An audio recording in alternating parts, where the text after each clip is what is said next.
거대한 산 앞에 있는 자신을 상상해 보십시오. 꼭대기는 구름 속으로 사라지고 길은 너무 가파른 것 같아서 올라갈 수 없습니다. 어쩌면 이 산은 어떻게 해결할지 모르는 금전적인 문제일 수도 있고, 의사들이 불치병이라고 말하는 질병일 수도 있고, 수년 동안 안고 있던 감정적 고통일 수도 있습니다. 이제 이 장벽에 직면했을 때 계속할 힘이 없고 작아지고 앞으로 나아갈 수 없다는 느낌을 생각해 보십시오. 이런 일을 경험한 적이 있나요? 오늘은 강력한 이야기를 들려드리고 싶습니다. 불가능한 산을 마주한 남자가 있었습니다. 그의 이름은 모세였습니다. 그는 홍해와 당시 가장 강력한 군대 사이에 갇혀 있었습니다. 내 앞에는 깊은 물이 있고 그 뒤에는 군인들이 그를 파괴할 준비를 하고 있었습니다. 탈출구가 없었습니다. 그런데 그 순간 하나님께서 말씀하셨습니다. 그리고 하나님께서 말씀하시자 바다가 갈라져 아무도 없는 길을 만들었습니다. 불가능해 보이던 일이 가능하게 된 것은 하나님의 음성이 현실을 변화시켰기 때문입니다. 이제 나는 당신에게 묻습니다. 당신의 산은 무엇입니까? 극복할 수 없을 것 같은 당신 앞에는 무엇이 있습니까? 멀게만 느껴지는 꿈인가요? 지쳐버린 관계? 아니면 내부 싸움? 당신이 해내지 못할 것이라고 주장하는 목소리일까요?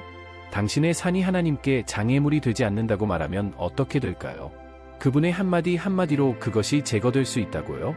하나님이 말씀하시면 자연이 순종하고 폭풍이 그치고 길이 열리고 산도 움직입니다. 당신은 이것을 믿습니까? 오늘 저는 여러분을 저와 함께 신앙의 여정에 초대하고 싶습니다. 이 비디오를 통해 우리는 하나님의 음성을 듣는다는 것이 무엇을 의미하는지, 그 음성이 어떻게 당신의 삶을 변화시킬 수 있는지, 그리고 왜 극복할 수 없을 것 같은 산이 하나님의 능력이 나타날 수 있는 기회인지 살펴보겠습니다. 그러니 끝까지 저와 함께 계세요. 저는 믿음과 변화에 관한 이야기뿐만 아니라 하나님께서 여러분의 마음에 직접 말씀하시는 것을 어떻게 들을 수 있는지도 공유할 것이기 때문입니다. 어쩌면 오늘은 당신의 산이 움직이기 시작하는 날일지도 모릅니다. 준비하세요. 하나님은 당신을 위해 특별한 것을 준비하셨습니다. 그분은 단지 당신의 투쟁을 보시는 것이 아닙니다. 그는 당신과 대화하고 당신의 이야기를 바꿀 준비가 되어 있습니다. 왜냐하면 하나님이 말씀하시면 산이 움직이기 때문입니다. 하나님의 말씀은 강력합니다. 그것은 누렇게 변한 페이지에 쓰여진 고대의 글이 아닙니다. 그것은 살아있고 효과적이며 변혁적입니다. 히브리서 4장 12절은 우리에게 이것을 상기시켜줍니다. 하나님의 말씀은 살았고 운동력이 있어 좌우의 날선 어떤 검보다도 예리하니라. 혼과 영과 및 관절과 골수를 찔러 쪼개기까지 하며 또 마음의 생각과 뜻을 감찰하나니. 이 구절을 묵상할 때 우리는 하나님의 말씀이 수동적이지 않다는 것을 깨닫게 됩니다. 그것은 행동하고 변화시키고 창조하며 무엇보다도 우리 삶의 가장 깊은 영역에서 기적을 행합니다. 단지 정보만 제공하는 것이 아닙니다. 그녀는 다시 말합니다. 그것은 단지 가르치는 것이 아닙니다. 그것은 모양이 된다. 하나님께서 말씀하실 때 그분의 음성은 공허하게 돌아오지 않고 그 음성이 하도록 보내진 일을 정확하게 성취합니다. 하나님의 말씀에 창조적이고 변화시키는 힘을 이해하려면 우리는 모든 것의 시작, 즉 세상의 창조를 바라볼 필요가 있습니다. 창세기 1장에서 우리는 이 말씀의 능력을 가장 아름답게 보여주는 것 중 하나를 발견합니다. 창조 기록은 하느님께서 우주를 창조하는데 도구나 재료, 인간의 손이 필요하지 않았음을 가르쳐 줍니다. 그는 단지 말만 했습니다. 하나님이 이르시되 빛이 있으라 하심에 빛이 있었느니라. 창세기 1장. 셋. 잠시 생각해 보십시오. 가장 먼 별부터 가장 작은 모래알까지 존재하는 모든 것이 그분의 음성으로 형성되었습니다. 모든 장엄한 산, 모든 깊은 바다, 모든 생물은 모두 하나님이 말씀하실 때 존재하게 되었습니다. 그분의 말씀은 현실을 묘사할 뿐만 아니라 그것은 현실을 창조합니다. 그러나 우리가 이 능력을 보는 것은 창조가 시작될 때만이 아닙니다. 성경 전체에서 우리는 변화를 가져오는 하나님의 말씀의 예를 봅니다. 신약에서 말씀에 살아있는 성육신이신 예수님은 이 말씀이 어떻게 계속해서 살아있고 활동하는지를 보여주셨습니다. 그분이 말씀하시면 바람과 바다도 순종했습니다.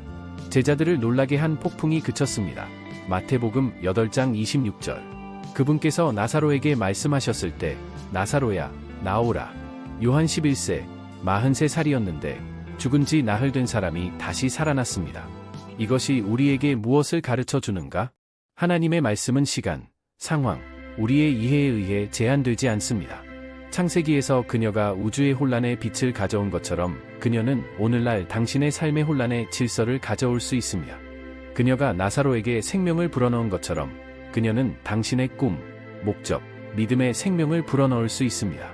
이제 이것이 당신의 삶에 어떻게 적용되는지 상상해 보세요. 어쩌면 당신은 불변해 보이는 어떤 것, 수년 동안 당신과 함께 있었던 어려움, 최종적인 것처럼 보이는 진단, 여전히 닫혀있는 문에 직면하고 있을 수도 있습니다. 당신은 이것을 보고 생각합니다. 이것은 결코 변하지 않을 것입니다. 그러나 하나님의 말씀은 우리에게 다른 것을 알려줍니다. 그것은 우주를 창조하라고 말씀하신 동일한 하나님이 오늘날에도 계속 말씀하신다는 것을 우리에게 확신시켜 줍니다. 문제는 우리가 듣고 있는가? 종종 우리의 불안과 세상의 소음으로 인해 하나님께서 이미 말씀하고 계시다는 사실을 깨닫지 못하게 됩니다. 그분은 그분의 말씀을 통해 우리에게 승리, 평화, 변화에 대한 약속을 주셨습니다. 예를 들어 이사야 55장은 우리에게 다음과 같이 보증합니다. 내 입에서 나오는 말도 헛되이 내게로 돌아오지 아니하고 나의 뜻을 이루며 내가 보낸 뜻을 이루리라. 이는 하나님께서 당신의 삶을 위해 무엇인가를 약속하셨다면 그분은 그것을 신실하게 이행하신다는 것을 의미합니다. 그분의 말씀은 신실하며 그분이 말씀하시면 산이 움직이고 바다가 갈라지며 불가능한 일이 일어납니다. 이를 실용적인 관점으로 살펴보겠습니다. 하나님께서 빛이 있으라 하심으로 우주를 창조하셨다면 치유가 있으라, 복원이 있으라, 혹은 당신의 삶의 해방이 있으라 하심으로 무엇을 창조하실 수 있는지 상상해 보십시오. 그는 변하지 않았습니다. 그분의 능력은 변함이 없으며 그분은 기꺼이 듣고자 하는 사람들에게 여전히 말씀하십니다. 그러나 말씀의 능력을 듣고 경험하려면 우리 자신의 위치를 잡아야 합니다. 우리는 기도로 하나님을 찾고 성경을 묵상하고 믿어야 합니다. 그것은 단지 하나님의 음성을 듣는 것에 관한 것이 아니라 믿음으로 응답하는 것에 관한 것입니다. 결국 하나님의 말씀에는 창조력이 있지만 또한 기꺼이 믿고 순종하려는 마음이 필요합니다. 오늘 저는 여러분의 삶에서 하나님의 말씀을 묵상하도록 도전합니다. 그분께서 당신의 혼란에 어떤 빛을 가져다 주셔야 합니까? 그분께서 옮기시려면 어떤 산이 필요합니까? 기억하십시오. 세상에 생명을 가져오고 죽은 자를 살리신 동일한 말씀이 당신에게도 가능합니다. 하나님이 말씀하시면 장애도 없고 불가능도 없습니다. 그러므로 이 살아있고 효과적인 말씀이 당신의 마음에 스며들고 당신의 마음을 변화시키고 당신의 산을 움직이게 하십시오.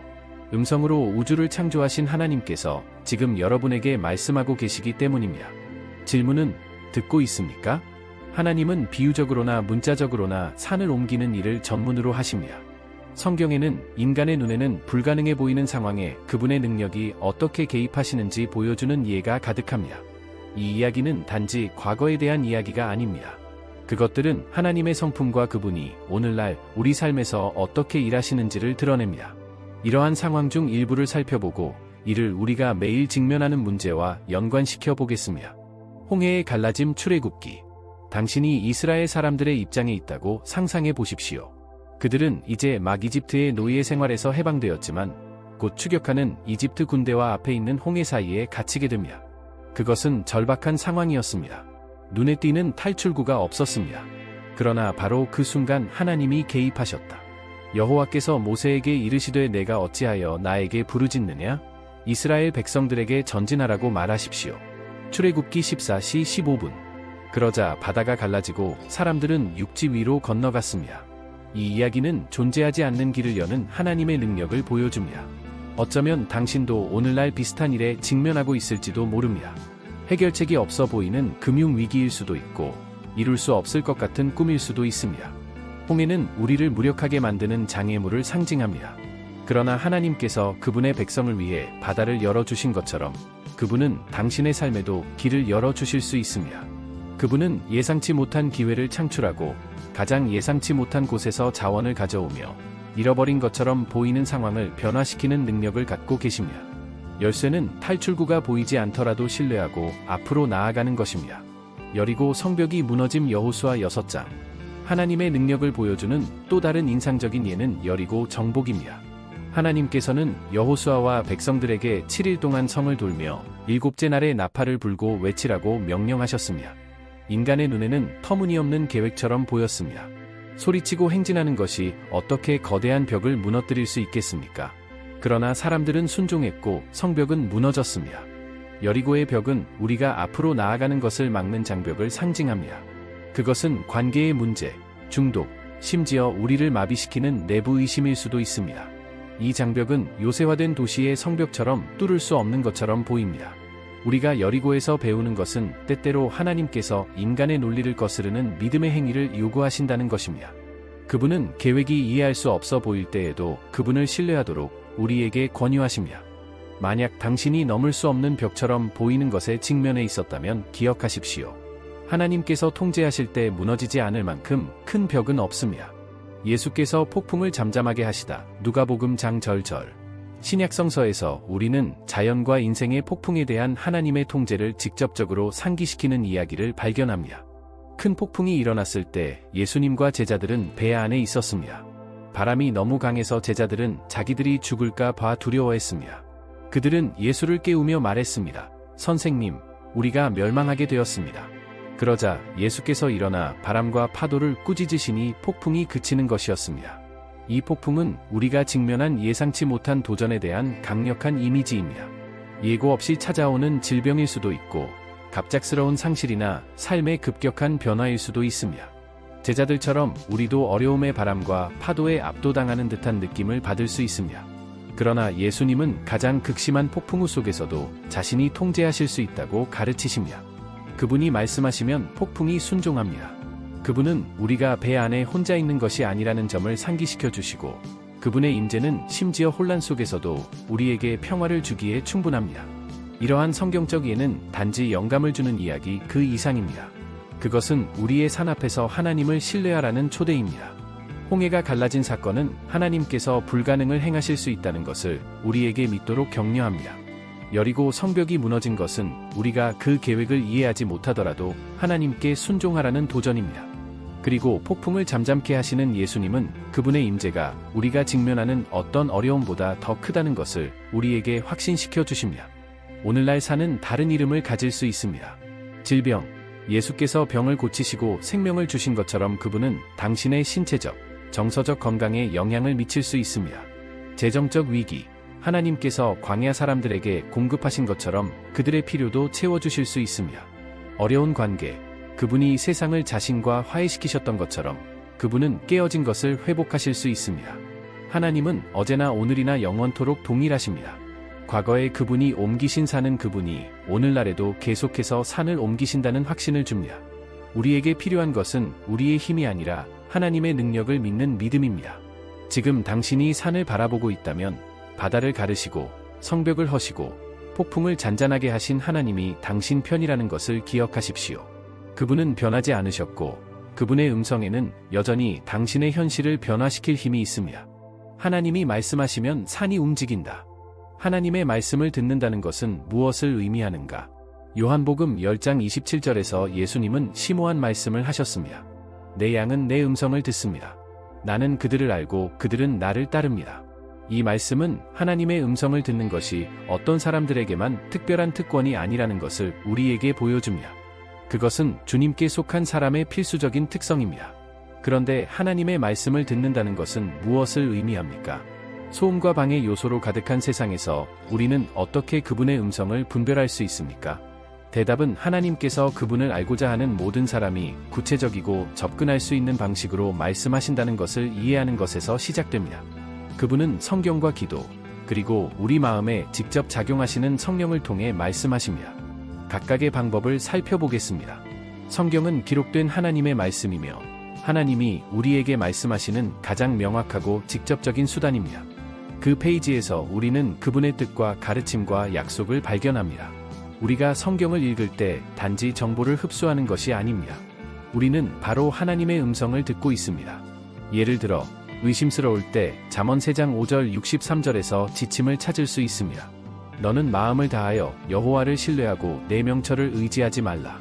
너는 범사의 여호와를 인정하라. 그리하면 그가 내 길을 지도하시리라. 만약 당신이 두려움에 직면하고 있다면 이사야 41장 10절은 우리에게 이렇게 확신시켜 줍니다. 내가 당신과 함께 있으니 두려워하지 마십시오. 두려워하지 말라. 나는 너희 하나님이 됨이니라. 성경은 살아있고 관련성이 있습니다. 우리가 성경을 더 많이 읽고 묵상할수록 우리는 하나님의 음성에 더욱 민감해집니다. 우리가 방향이나 위로를 구할 때 말씀은 지혜의 무한한 원천이 됩니다. 기도는 독백이 아니라 대화입니다. 많은 경우 우리는 요청 목록을 가지고 하나님께 다가가지만 멈춰 서서 듣는 것을 잊어버립니다. 고요히 기도하는 가운데 하나님은 우리 마음에 말씀하시며 평화와 명확함, 방향을 제시하십니다. 실용적인 예는 직업 변경이나 관계와 같은 중요한 결정에 대한 답을 찾는 사람입니다. 당신이 진심으로 인도를 구하기 위해 기도할 때 하나님께서는 기도를 사용하여 불안을 진정시키시고 길을 확증하시며 특정 구절을 마음에 떠오르게 하실 수 있습니다. 예수님은 사역 중에 끊임없이 기도로 아버지를 구하셨습니다. 하나님의 아들께서 아버지의 음성을 듣기 위해 기도에 의존하셨다면 우리도 얼마나 더 그렇게 해야 하겠습니까? 기도는 우리를 하나님의 뜻에 일치시키고 그분의 지시에 더욱 민감하게 만듭니다. 하나님은 성령을 통해 말씀하신다. 우리가 우리 삶을 그리스도께 드릴 때 성령께서 우리 안에 거하시게 됩니다. 그분은 보혜사요 인도자이시며 요한복음 14장 26절의 예수님의 말씀을 우리에게 생각나게 하시는 분입니다. 성령은 우리 마음에 직접 말씀하시며 확신과 위로, 심지어 경고까지 하십니다. 종종 성령의 음성은 생각이나 충동처럼 부드럽습니다. 그것은 올바른 결정을 내릴 때 평안한 느낌이 될 수도 있고 하나님의 뜻과 일치하지 않는 것을 고려할 때 불편함이 될 수도 있습니다. 또한 그분은 우리에게 무엇이 하나님께 속하고 무엇이 아닌지를 분별할 수 있는 분별력을 주십니다. 예를 들어 상황을 자세히 알지 못하면서도 도움이 필요한 사람을 돕고 싶은 강한 열망을 느끼는 사람을 상상해 보십시오. 이러한 충동은 여러분과 여러분 모두에게 축복을 가져올 순종의 행동으로 여러분을 인도하는 성령일 수 있습니다. 실제 상황에서 하나님의 음성을 듣다. 하나님의 음성을 듣는 특별한 예는 19세기 영국에서 고아들을 돌보는 것으로 알려진 신앙의 사람 조지 뮬러의 간증입니다. 뮬러는 직접 기부를 요청하지 않고 오직 하나님의 공급하심에만 의지하여 고아원을 운영했습니다. 어느 날 아침 아이들에게 먹일 음식이 부족했습니다. 뮬러는 당황하는 대신 무릎을 꿇고 기도하며 하나님의 음성을 듣고 신뢰했습니다. 그는 아이들을 식탁에 모으고 음식이 없는데도 음식을 주신 하나님께 감사하며 기다렸습니다. 몇 분 후 문을 두드리는 소리가 들렸습니다. 그 지역 빵 굽는 사람은 하나님께서 밤에 빵을 그의 마음에 주셨다고 말하면서 빵을 가져오지 않을 수 없다고 느꼈습니다. 얼마 지나지 않아 고아원 근처에서 카트가 고장난 우유 배달원이 신선한 우유를 제공하며 식사를 마쳤습니다. 이 예는 기도할 때 하나님의 음성을 듣고 그분의 공급하심을 신뢰하고 성령의 속삭임에 순종하는 것이 어떻게 기적적인 결과를 가져올 수 있는지를 보여줍니다. 오늘날 우리는 어떻게 하나님의 말씀을 들을 수 있습니까? 성경을 읽고 묵상하십시오. 말씀에 몰입하는 시간을 따로 마련하십시오. 습관적으로 책을 읽는 것이 아니라 읽으면서 하나님께 당신의 마음에 말씀해 주시기를 간구하십시오. 열린 마음으로 기도하십시오. 하나님께 말씀드리되 잠시 시간을 내어 들으십시오. 우리가 마음을 침묵시킬 때 그분은 종종 조용히 말씀하십니다. 성령의 인도를 구하십시오. 영이 당신 안에 주시는 충동, 확신, 느낌에 주의를 기울이십시오. 그것은 하나님께서 당신의 발걸음을 인도하시는 방법입니다. 하나님의 말씀을 듣는 것은 단순한 사건 그 이상입니다. 그것은 생활 방식입니다. 우리가 그분과 친밀한 관계를 맺을 때 우리는 수많은 사람들 가운데서 그분의 음성을 분별하는 법을 배웁니다. 그리고 우리가 순종할 때 우리는 산이 움직이는 것을 보고 그분의 영광이 우리 삶에 나타나는 것을 봅니다. 하나님은 오늘도 말씀하십니다. 질문은 듣고 있습니까? 마가복음 11장 23절에서 예수님은 우리에게 담대한 약속을 하십니다. 누구든지 이 산더러 일어나 바다에 던져지라 하며 그 말하는 것이 이루어질 줄 믿고 마음에 의심치 아니하면 그대로 되리라. 완료됩니다. 이 구절은 단순한 비유가 아닙니다. 참된 믿음에는 산을 옮기고 우리 삶에 불가능한 어려움도 옮길 수 있는 힘이 있음을 가르치십니다. 그런데 이것이 어떻게 작동하나요? 예수님은 이것이 우리의 말이나 행동의 힘에 관한 것이 아니라 하나님의 능력에 대한 우리의 신뢰의 정도에 관한 것임을 분명히 하셨습니다. 산을 움직이는 믿음은 보이는 것에 기초하지 않고 직접적인 증거가 없어도 믿는 것에 기초합니다. 하나님께서는 우리가 믿음을 통해 그분의 사업에 참여하도록 초대하십니다. 그분은 우리에게 그분의 약속을 선포하고 그분의 능력을 신뢰하며 마치 우리가 기도한 것을 이미 받은 것처럼 행동하라고 부르십니다. 하나님은 주권적으로 인간의 믿음을 통해 일하시기를 선택하셨습니다. 우리가 믿음을 행사할 때 우리는 이렇게 말합니다. 하나님, 나는 당신이 이 문제보다 더 크신 분임을 믿습니다. 이것은 초자연적인 것과의 파트너십입니다. 믿음은 하나님께서 기적을 행하시고 삶을 변화시키시며 우리를 그분과의 관계의 새로운 차원으로 인도하시는 통로입니다. 이에 대한 실제적인 예는 아브라함의 이야기에서 찾아볼 수 있습니다. 그는 현실이 그렇지 않더라도 자신이 많은 민족의 조상이 될 것이라는 하나님의 약속을 믿었습니다. 그의 노령과 사라의 부림은 넘을 수 없는 산처럼 보였지만 아브라함은 신뢰를 선택했습니다. 그리고 하나님은 믿음이 불가능에 대한 문을 열어준다는 것을 보이시면서 그분의 약속을 성취하셨습니다. 놀라운 신앙 간증은 심각한 질병 진단을 받은 아들과 함께 위급한 상황에 직면한 한 어머니의 간증입니다. 의사들은 암울한 진단을 내렸지만 그녀는 하나님의 능력을 믿기로 결정했습니다. 끊임없는 기도 속에서 그녀는 치유의 약속을 선포했고 금식했으며 부정적인 소식에도 불구하고 굳건함을 유지했습니다. 어느 날 검사 결과 설명할 수 없는 현상이 나타나기 시작했습니다. 소년의 상태가 호전되고 있다는 것이었습니다. 마침내 의사들은 그가 완치되었음을 확인했습니다. 그들은 그것을 설명할 수 없었지만 그녀는 하나님께서 그녀의 믿음에 대한 반응으로 산을 옮기셨다는 것을 알았습니다. 믿음은 느낌이 아닙니다. 그것은 태도입니다. 모든 것이 우리에게 반대되는 것처럼 보일 때에도 하나님은 행하실 수 있고 행하실 것임을 믿는 것입니다. 산을 옮기는 믿음은 우리의 힘에 있지 않고 하나님의 신실하심에 있습니다. 오늘 하나님께서는 당신이 산에서 선포하고 의심 없이 믿고 그분께서 당신의 삶에서 기적을 행하시는 것을 지켜보라고 초대하십니다. 당신은 이 믿음을 실천할 준비가 되어 있습니까? 오늘 여정이 끝났습니다. 마무리하기 전에 배운 내용을 다시 살펴보겠습니다. 우리는 하나님께서 말씀하실 뿐만 아니라 그분이 말씀하실 때 우리 주변의 모든 것이 변할 수 있다는 것을 보았습니다. 재정적 문제, 질병, 어려운 인간관계, 좌절된 꿈 등 우리 삶에 넘을 수 없을 것 같은 산도 그분의 능력 앞에는 작습니다. 인간의 눈에는 불가능해 보이는 일도 하나님께서 그분의 영광과 신실하심을 나타내실 기회일 뿐입니다. 성경을 통해 우리는 하나님의 말씀이 살아있고 효력이 있으며 움직이지 않는 것처럼 보이는 것을 창조하고 변화시키고 움직일 수 있다는 것을 발견합니다. 우리는 믿음의 힘에 대해 배웠고 하나님의 음성을 들으면 어떻게 기적을 경험할 수 있는지 배웠습니다. 이러한 진리는 단순한 이론적 개념이 아닙니다. 그것은 오늘 여러분에게 가능한 진정한 약속입니다. 하나님은 여전히 말씀하시고 당신의 마음에 직접 말씀하시기를 원하십니다. 문제는 당신은 듣고 순종할 준비가 되어 있는가입니다. 지금 이 순간 나는 여러분이 믿음의 발걸음을 내딛도록 초대하고 싶습니다. 함께 기도하며 하나님의 음성을 구합시다. 가능하다면 눈을 감고 당신 앞에 있는 산을 그분께 드리십시오. 주님, 산을 옮기시는 하나님이심을 저는 믿습니다. 오늘 저는 불가능해 보이는 모든 상황을 당신 앞에 놓아드립니다.